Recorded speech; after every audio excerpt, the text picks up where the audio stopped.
7-4, and we start off with a bust out play by number 38, Cassidy Carey. Lovely to give the Panthers a lead there. So it was 21-20 at the time. When we move ahead in action, well, it was 21-17 at that time. We move ahead in action. Ebron getting down into scoring range for the Panthers, and Panthers now looking to score after that play. Little adjustments by Cam at the line.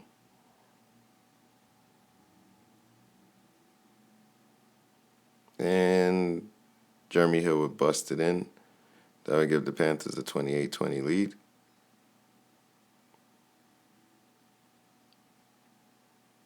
As you see him do his little touchdown celebration. Now ahead in action. The Eagles have the ball. Sanchez dropping back, looking around. Gets off just enough. Zach Ertz makes the rest happen. Evading tacklers. Trying to get away from Benny, but just tackled at the end. Nice movement, nice play. Now we get a screen from DeMarco Murray. He gets loose. He's in the end zone. And they would kick the extra point, so it'd be 28-27 at the time. Philly did not want to chase the points. On the ensuing kick return, as you can see here, Haynes. But there's a legal block in the back as the play was dying. Meaning the Panthers would be at the 12 or thereabout. See him trying to run it here. Injury timeout would stop the clock. The Eagles down. Eagles would take advantage when they would get the ball back because there was a failed fourth down. They would put a touchdown on the board. And that was Huff. You see Cam Newton now dropping back, trying to give his team a chance. That's unsuccessful. 3rd and 17. Down 8 at this point. Eagles had put a field goal up. But Goodwin comes ahead, scores a touchdown. And after this touchdown, they would go for 2. Busted in by Jeremy Hill. And we now go to overtime. Eagles trying to work their way down the field. See a big 3rd down conversion there. The Panthers could have got the ball back and scored. But that was not to be.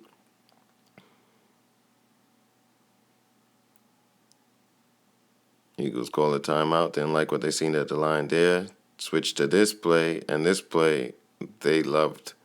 As you see, DeMarco Murray get away and bring Philly into the second round. Nice game there. That would end 42-36 in favor of Chiz 174. Or the Chiz. You can follow him on Twitch.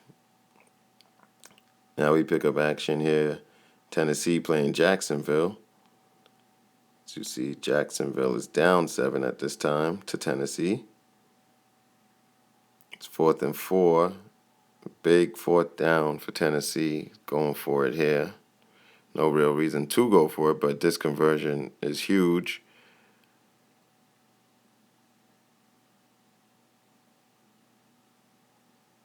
Further on that drive, we pick up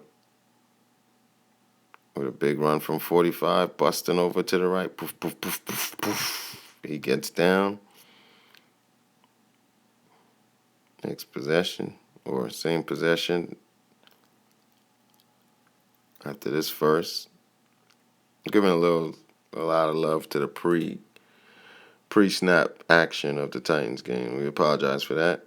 Gordon would bust it down a little further. And then just to speed up the wording, if not the action. Here Mariota would hand off for another touchdown. This touchdown right here would seal the game for the Titans for the most part. At that point, it would be 20-6, 14-point lead. And Titans would just wrap it up with a lot of hits, a lot of sacks. As you see, Jacksonville only able to score in the second quarter. That wouldn't be enough. You'll see some of the highlights from the game here.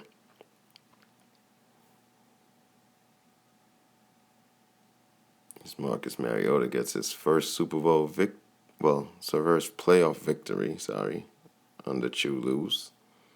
Chulu's takes out the division rival, first season in the move to the AFC from the NFC, former Cowboy coach. See after game stats here.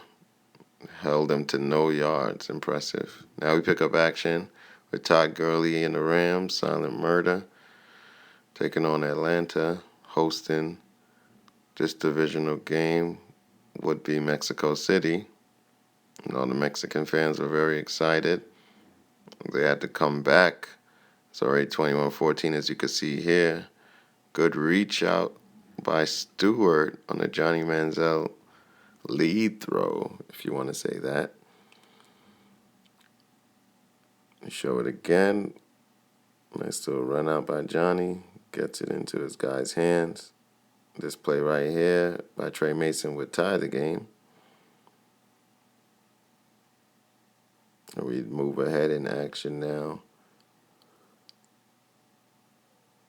And that said tied game. Falcons looking to make something happen here. Matt Ryan on the drop back. His man is popped. There's a fumble. A huge fumble in this game, as Mexico City was already feeling good after tying it. And that fumble would give him a chance to go ahead. We'll see the highlight one more time. He gets rocked and the ball just rolls and rolls away.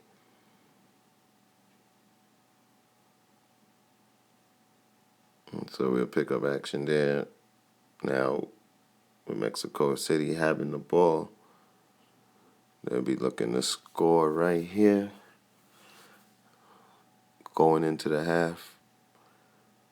Johnny Manziel hits the tight end right across the middle. That would lead to them having the go-ahead lead. As you see, Todd Gurley celebrates with his tight end. I'll give you one more highlight of that. 84 coming across, catches, holds on to it. Big play by him.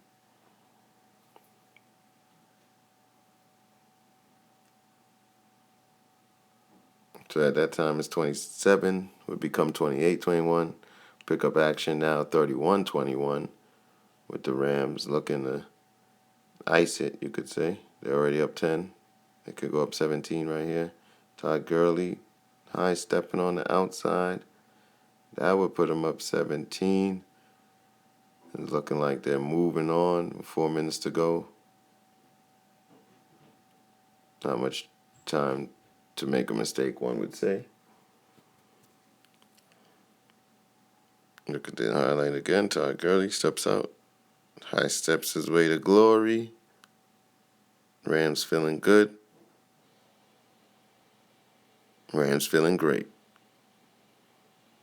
All right, now 38-28. Falcons trying to do a little something here. You see a little throw in, throw out. But really at this point, null and void. Just kept this content because I didn't go back and delete it.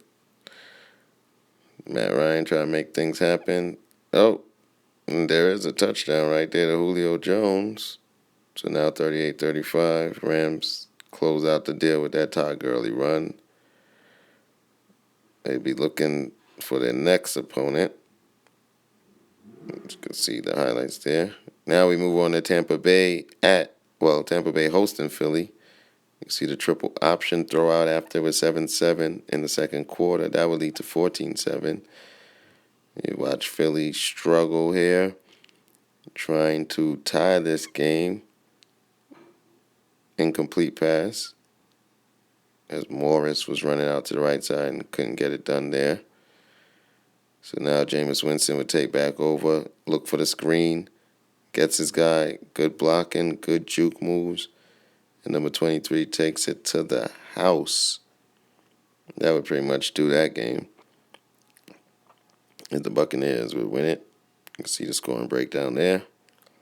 Put up a lot of points in that second quarter, never looked back.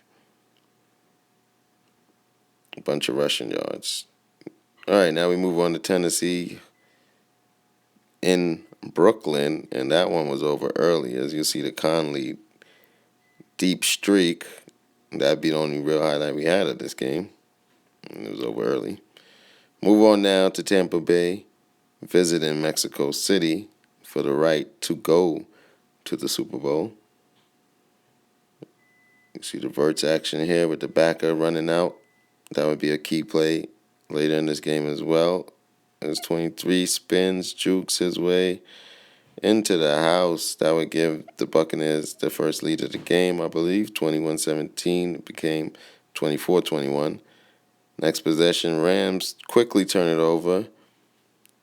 That make it 27-21 after they would kick a field goal from there. Then we look at Mike Evans. Gets his team down to about the 19-yard line. They're up 6 here, looking for a chance to put it away. The play action, the throw out goes to the halfback, 27. That might be the fullback run. Not quite sure, to be honest. Either way, sticks it in the end zone there.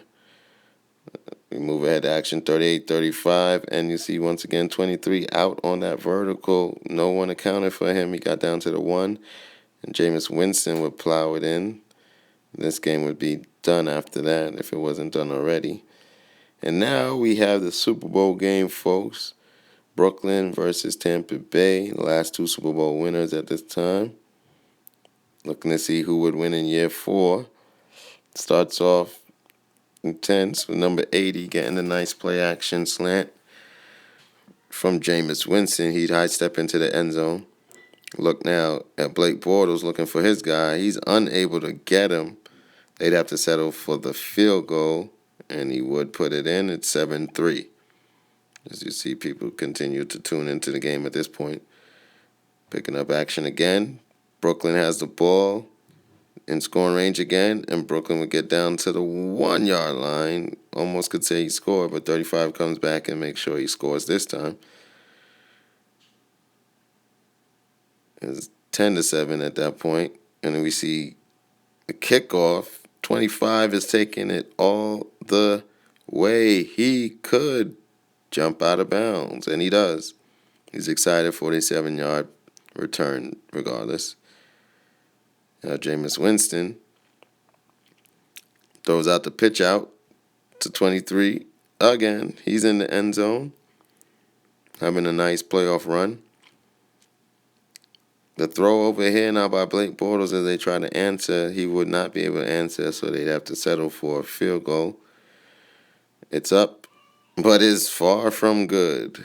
So score remained 14-10. Picked up action in the middle of the third quarter, and the Barons would score again there to make it 17-14. Later on, same quarter, the Bucs would answer right back, 27 in the end zone, 21-17 Buccaneers. First down right there on, they needed that. So now we have another 4th and 2 right here for the Barons. He pitches out, and his man will scoot all the way into the end zone. It was close, but he got in there. So now the Barons would have a 24-21 lead at this point. And you see the Buccaneers now at the 1-yard line, able to punch it in. 20 seconds left. Buccaneers go ahead, folks, 28-24. 23 seconds left for Blake Immortals to try something. He gets it to Travis Kelce on a hard catch right there. Last shot, 9 seconds to go. What will they be able to do here? Blake Bortles has to throw it up. He goes to his number 1 target. Conley comes down with the ball in double coverage. Can you believe it? Most would not. You heard the excitement from Jerry Wonder. Well, tune in again, folks.